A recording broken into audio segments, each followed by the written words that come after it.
You know that feeling, right? You're trying to read a single paragraph, but your brain feels like it has 100 tabs open. You're attempting to work, but that tiny red notification on your phone is practically screaming for your attention. You sit down to relax, but your mind is just loud. It's a chaotic storm of thoughts, to-do lists, and that vague feeling of anxiety you can't quite name. You feel scattered, stressed out, and maybe even a little guilty, wondering, why can't I just focus? What if I told you this isn't a personal failing? It's not about a lack of willpower or some defect in your character. It's more like a neurological ambush. The constant pings, buzzes, and alerts of our world are physically changing how your brain works, leaving you in a state of a constant mental battle, and the impact is far more shocking than you might think. This is your brain on distraction. Think about this. The average person checks their phone about 80 times a day. That's once every 12 minutes. Now, here's the kicker. Research from the University of California suggests that after every single interruption, it takes an average of 23 minutes to fully get your focus back. Just do the math. If you're interrupted only 10 times in a workday, that's nearly 4 hours of your best thinking power just vanishing into thin air. This isn't just about lost time. It's a fundamental drain on your ability to think deeply, to create, to solve problems, and even to connect with the people right in front of you. This is the silent epidemic of our time, and it's happening inside your head right now. We're living in an age of what some psychologists call continuous partial attention. This isn't the same as multitasking, where we're choosing to split our focus. No, this is a state of being permanently on call, with our nervous system stuck in a low-grade state of alert, always ready to react. Our world is literally built on interruption. Just picture a typical workday. You sit down, ready to tackle a big, important project. You open your laptop and are immediately hit with a flood of emails. As you start digging through them, a chat message pops up from a colleague. You answer it. Then your phone buzz is a news alert. You glance at it. Another buzz is social media notification. Before you know it, an hour has gone by, and that important project is still sitting there, untouched. You feel busy, but you haven't actually been productive. This constant switching isn't just inefficient, it's expensive for your brain. Researchers have found that what we call multitasking is basically a myth. Our brains don't actually do two complex things at once. Instead, they switch back and forth between them really, really fast. Each one of those switches comes with a switch cost. A tiny moment where your brain has to shut down the rules for the first task and fire up the rules for the second one. A few tenths of a second might not sound like a big deal, but when you do it over and over, those costs add up big time. Productivity can drop by as much as 40% just from the mental roadblocks created by switching between tasks. And ironically, people who think they're great multitaskers are often the worst at tuning out irrelevant information, and their overall cognitive ability can be impaired. The damage isn't just professional, it's deeply personal. It's that feeling of talking to a loved one, while your attention is really on the phone in your hand, a habit some people call phubbing. This divided attention chips away at our ability to form real emotional connections and can make our partners, friends, and family feel neglected. It breaks up our conversations, our family dinners, and our quiet moments together. We're there physically, but our minds are somewhere else, lost in the digital noise. This state of constant distraction doesn't just make us less efficient. It leaves us more stressed, more anxious, and ultimately less fulfilled. To really get why distraction has such a grip on us, we need to look at what's happening inside the brain. There's a battle being fought between two of its key networks, the default mode network and the task positive network. Think of the task positive network, or TPN, as your brain's mission control. It's a group of brain areas that light up when you're focused on a goal. When you're solving a puzzle, writing a report, or locked into a deep conversation, your TPN is running the show. It's what lets you aim your attention and filter out what doesn't matter. On the other side, you have the default mode network, or DMN. This network kicks in when your mind is wandering. It's active when you're daydreaming, thinking about the past, planning the future, or just thinking about yourself and other people. It's your brain's inner narrator. In a healthy brain, these two networks have this elegant seesaw relationship. They're anti-correlated. When one is on, the other is off. So, when the TPN is active for focus, the DMN quiets down. When you finish your task and let your mind wander, the TPN switches off, and the DMN comes online. But our hyper-connected world has thrown a wrench into this whole system. Every unexpected ping and buzz forces a sudden, unnatural switch. You're trying to focus, and suddenly your phone buzzes. Your brain is yanked out of that focus state and thrown into a "what could that be?" state. This constant, jarring back and forth is neurologically exhausting. It weakens your brain's ability to keep the DMN quiet, which makes it harder and harder to focus for long periods. In fact, an overactive DMN is linked to things like anxiety and depression, where people get stuck in loops of worry and rumination. And it's not just a battle of networks, it's also a chemical war. Tech companies have literally engineered their products to hijack our brain's reward system. Every notification, like a comment and new emails, a tiny, unpredictable prize. Just the anticipation of that prize triggers a hit of dopamine, the chemical linked to pleasure and motivation. It's this dopamine rush that makes the urge to check your phone so powerful. This creates a compulsion loop, just like a slot machine, where the unpredictable rewards keep you pulling the lever again and again. You basically become like Pavlov's dogs, trained to crave a digital treat every time we hear a ding. At the same time, this constant state of alert floods our brains with stress hormones. When your brain sees a notification as something that needs your immediate attention, it can trigger a release of cortisol, the main stress hormone.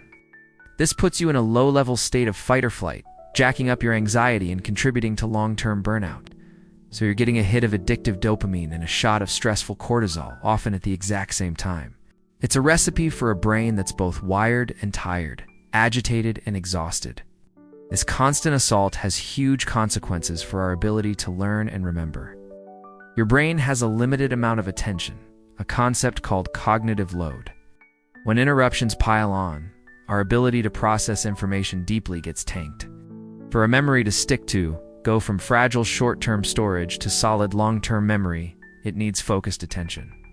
Distraction messes up that whole process. One study even found that just the sound of a notification can wipe out the last 90 seconds of learning. Over time, this chronic distraction can physically change your brain through neuroplasticity. By constantly giving in to impulsive checking, we strengthen the pathways for impulsivity and weaken the ones for sustained attention.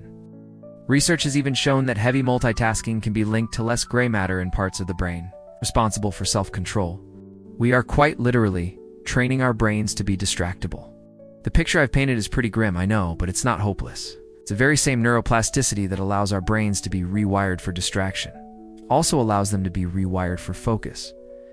Taking back control of your attention isn't about just trying harder or finding some magic willpower button. It's about being strategic. It's about systematically cutting down the external noise while actively training your internal ability to focus. First, you have to tame your environment. The best way to win a battle is to choose the battlefield. You need to design a digital life that serves your goals, not the goals of app developers. The first and most important step is to do a notification audit. Go into your phone's settings and turn off every single notification that is from an actual human you need to hear from right away. That means news alerts, social media updates, and promotional pings. Turn them all off. This one move dramatically cuts down the number of times your brain gets hijacked. Next, try timeboxing. Instead of checking emails and messages whenever they come in, schedule specific short blocks of time to deal with them. Maybe it's 20 minutes in the morning, at noon, and in the late afternoon. Outside of those windows, those apps stay closed. This shifts you from being a reactive firefighter to a proactive manager of your own attention. Create a distraction-free zone for deep work. When you really need to concentrate, put your phone in another room. Research has shown that the mere presence of your phone, even if it's off, eats up your cognitive resources. Students whose phones were in another room actually scored much higher on tests than those who had them on their desks. But managing your external world is only half the battle. You also have to train the focus muscle itself. This is where mindfulness comes in. Mindfulness isn't about emptying your mind. It's about learning to control where you put your attention. Scientists have found that regular mindfulness practice can physically change the brain. It can weaken the connection between the brain's fear center and your prefrontal cortex, making you less reactive. It can also increase gray matter in areas linked to attention and memory. You can start with simple exercises. Try mindful pauses a few times a day. Just stop what you're doing. Take 3 slow, deep breaths. In that moment, just notice your surroundings or how your body feels. This simple act breaks the cycle of automatic behavior and helps reset your nervous system. Or try street meditation. Just be mindful while you walk, instead of being lost in your thoughts. Bring your attention to the physical sensations of the moment. Feel your feet on the pavement. Notice the rhythm of your breathing. See the sights and hear the sounds around you without judging them. This teaches your brain to anchor itself in the present, even when things are chaotic. Finally, embrace single tasking. Treat it like a workout for your brain. Set a timer for 25 minutes. This is often called the Pomodoro method, and commit to working on only one thing during that time. When the timer goes off, give yourself a 5-minute break, then reset for another round. This trains the focus pathways in your brain, making them stronger each time. Look, reclaiming your focus isn't just about getting more done at work. It's a nice bonus for sure. But the real payoff ripples out into every part of your life. When you're less distracted, you're more present. You listen better in conversations. You notice the small details in the world around you. Food tastes better. A walk in the park actually feels restorative. Your relationships get deeper because the people you care about can feel the undivided warmth of your attention. By training your brain to resist the pull of distraction, you're also building resilience against stress and anxiety. You create a little bit of space between a feeling and your reaction to it, which allows you to respond to life's challenges with more calm and clarity. Instead of just reacting on impulse, you're not just managing your tech, you're building a richer, more meaningful human experience. You are trading the shallow, frantic buzz of being constantly connected for the deep satisfaction of a life that is fully lived. We've been led to believe that our shrinking attention spans are just a fact of modern life. But the truth is, your attention is your most valuable resource, and it is yours to control. Being constantly distracted is a neurological habit, and just like any other habit, it can be broken. It all starts with understanding that this is a brain problem, not a character problem. Interruptions, the dopamine hooks, and the stress hormones are real forces acting on your biology, but you can fight back. You can redesign your environment to minimize the digital ambushes. You can actively train your mind through practices like mindfulness and single tasking to rewire your brain for calm and focus. This isn't about throwing your phone in the river. It's about using it with intention. It's about deciding for yourself what deserves your focus and what is just noise. It's about shifting from a life of frantic, shallow reaction to one of deep, meaningful engagement. Your brain isn't just a bucket for information. It's an active, adaptable organ waiting for your direction. The power to reclaim your focus, to quiet the chaos, and to be truly present for your own life has always been inside you. If this gave you a new perspective on your own brain, show some support by hitting the like button. And subscribe for more deep dives into the science of living a better life. And I really want to hear from you. What is the one distraction you struggle with the most?